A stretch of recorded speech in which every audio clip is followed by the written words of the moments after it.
이 시간에는 상가 중개에 있어서 매매 물건 접수를 하는 데 있어서 필요한 것들 몇 가지를 설명해 드릴까 합니다.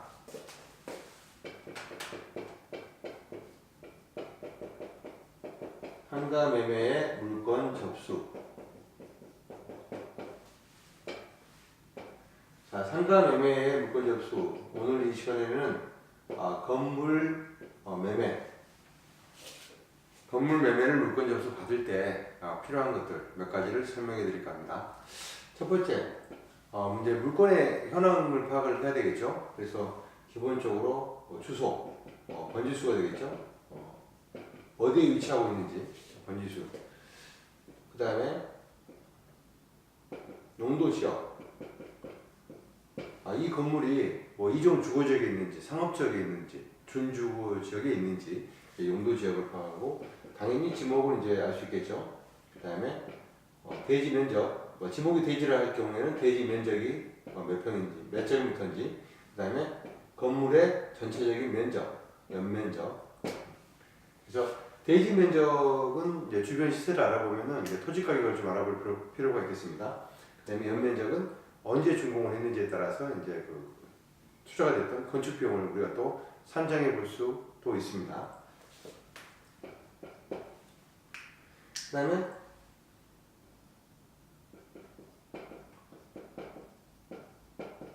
가장 중요한 게 건물의 임차 현황이 굉장히 중요합니다. 임차 현황에 대해서는 제가 좀 더 자세하게 좀 설명을 해보도록 하겠습니다. 그 다음에 소유자가 누구인지 중요하죠. 한 명이 1인 단독으로 소유하고 있는지, 아니면 소유자가 공동명의자가 있는지, 그 다음에 소유권 외의 사항, 예를 들면 건물에서 주로 이제 근저당이겠죠. 근저당이 어떻게 설정되어 있는지 이런 것들입니다. 그 다음에 물어봐야 될 것 중에 하나가 뭐냐면, 이분이 건물을 팔려고 했을 때 보유 기간에 따라서 양도소득세가 굉장히 중요합니다. 그래서 가끔 가격을 다 추라이 해놓고도 거래 단계, 계약서 작성 단계에 가가지고 양도소득세를 확인해 봤더니 양도세금이 너무 많이 나와서 팔 수가 없다, 이런 경우도 간혹 있습니다. 그래서 사전에 양도소득세를 알아보셨는지 꼭 확인해 볼 필요가 있습니다.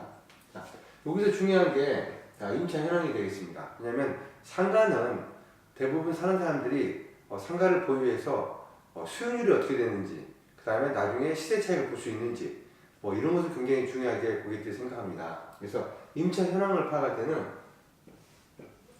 층별로 좀 파악을 해보도록 하겠습니다. 예를 들어서 한 3층 정도의 건물이 있다고 하겠습니다. 설명을 간편하게 위해서 3층으로 해놓고, 예를 들면 층수, 1층이다. 그럼 1층에 어떤 업종이 들어와 있는지가 중요합니다. 근데 그러기 전에 평수, 물론 이제 제곱미터로 이제 하겠죠. 근데 간단하게 설명하기 위해서 예를 들면 50평, 50평이다. 이렇게 가정을 해보도록 하겠습니다. 그러면 보증금, 저 1층에 업종이 예를 들면 식당이 들어와 있다, 일반 음식점이 들어와 있다. 그러면 보증금 얼마인가? 보증금이 5천에 월차임이 400이다. 이건 가정입니다. 그 다음에 월차임에는 부가세, 요즘엔 다 발행하니까 부가세 여부, 그 다음에 관리비가 얼마인지 파악이 되어야 되겠습니다. 그 다음에 마지막에 파악이 될 게 임차 기간입니다. 이 업종이 들어온 지가 현재 어떻게 되고 있는지. 자, 그러면 이제 2층, 예를 들면 같은 평수 50평이라고 보겠습니다. 근데 2층에 무슨 사무실이 들어와 있다. 그러면 예를 들어 5천에 150 정도 월세를 받고 있다. 자, 관리비는 이제 생략하고요. 그 임차 기간을 파악합니다. 그 다음에 3층도 50평인데 사무실 들어와 있는데 3천에 100만 원 들어와 있다. 자, 이렇게 임차 현황을 층별로 다 파악을 해야 된다. 공실이 있다 그러면은 공실인 경우를 파악을 해야 되겠습니다. 자, 이렇게 해놓고 전체적으로 중개하는 입장에서는 보증금과 월차임 내역을 합산을 해보는 거죠. 그러면은 1억 3천이 되겠습니다. 1억 3천. 그 다음에 이거 뭡니까? 550, 650, 네, 650만 원. 이렇게 보증금이 1억 3천에 월차임이 650만 원 부가세 별도로 들어오고 있다고 가정했을 때 이제 중요한 것은 자, 이 월차임 650이 들어오지만 연으로는 그러면 650만 원이 들어오는 게 12개월을 해봐야 되겠죠. 그러면 얼마 들어옵니까? 자, 전체 보증금을 합산합니다. 보증금 합산하면은 1억 3천이 나오고 월차임이 650이 나옵니다. 그러면 650만 원을 12개월을 받지 않습니까? 그러면 연 7,800만 원의 수익이 발생합니다. 그러면 7,800만 원이라는 수익을 가지고 중개하는 입장에서 물건을 받았을 때 수익률을 계산해 보는 겁니다. 가정에서 자, 5%로 계산했다 라고 가정을 해보겠습니다. 그러면 7,800만 원 나누기 5% 하면은 15억 6천만 원이 매가가 되겠습니다. 15억 6천이었을 때 연 7,800만 원이 수익으로 들어오면 5%의 수익률이 나온다는 겁니다. 예. 그럼 이 금액에다가 보증금이 1억 3천, 1억 3천만 원 더하면 18억 9천만 원. 예. 결국에는 18억 9천만 원이 매매가가 됐었을 때의 수익률은 5%가 나온다. 이런 개념입니다. 그래서 기본적으로 임차인항을 제가 파악하는 이유는 공실률을 또 확인해 봐야 되는 것이고 어떤 업종들로 구성이 되어 있는지 굉장히 중요하겠죠. 네, 그 다음에 수익률을 보기 위해서 그렇습니다. 그래서 이렇게 계산하는 수익률은 이게 종합수익률입니다. 종합수익률.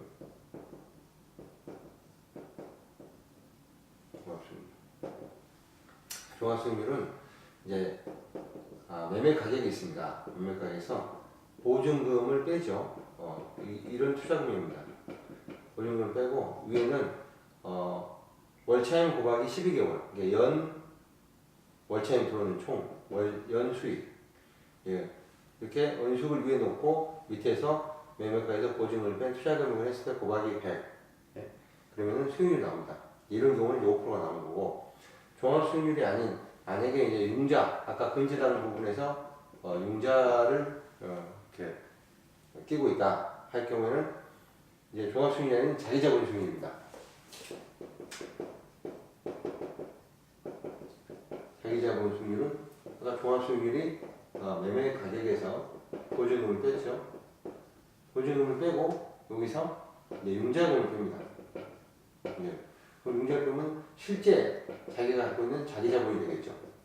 자기 자본 금액을 이제 분모에다 놓고 위에는 아까 연수익이 나왔죠. 연수익인데 연수익이 전체가 내가 수익이 아니고 융자를 했기 때문에 연이자 융자금이 되면 이자율을 계산해서 연이자를 빼줍니다. 그럼 이게 이제 실제 수익이 되겠죠. 이렇게 계산을 했을 때 이게 프로트가 나옵니다. 이게 자기자본 수익률입니다. 결국에 현재 여기 종합수익률에서 나오는 수익률보다 연이자에서 이자를 내는 수익률이 낮을 경우는 이렇게 자기자본으로 계산했을 때는 수익률이 좀 높아져야겠죠. 그래서 전체적으로 상가 매매에 있어서는 기본적인 건물 현황을 파악하고 그다음에 중요한 것은 임차 현황입니다. 그래서 임차 현황을 파악해가지고 이제 수익률을 계산해 본다고 보겠습니다. 그래서 건물은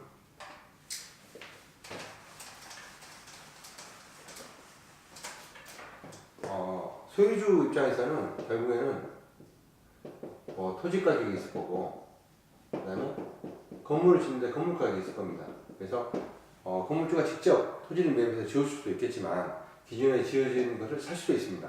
그래서 결국에는 이 원가가 얼마나 들어갔는지 이런 가격을 정도 제가 한번 파악해 볼 필요성이 있습니다. 그래서 이런 게 있고 그 다음에 주변에 비슷한 건물에 거래가 된 사례 이런 걸 좀 비교해서 이제 거래사들을 가지고 매가를 선정해 보는 방법이 있고 아까쯤에 임차 현황을 가지고 수익률이 어떻게 나오는지 그래서 다각도로 분석을 해가지고 적정한 가격인지를 먼저 파악해 보는 것도 중요하다고 하겠습니다. 그래서 오늘 이 시간에는 상가 매매에 있어서 기본적으로 필요한 것들을 몇 가지 살펴봤습니다. 이상입니다.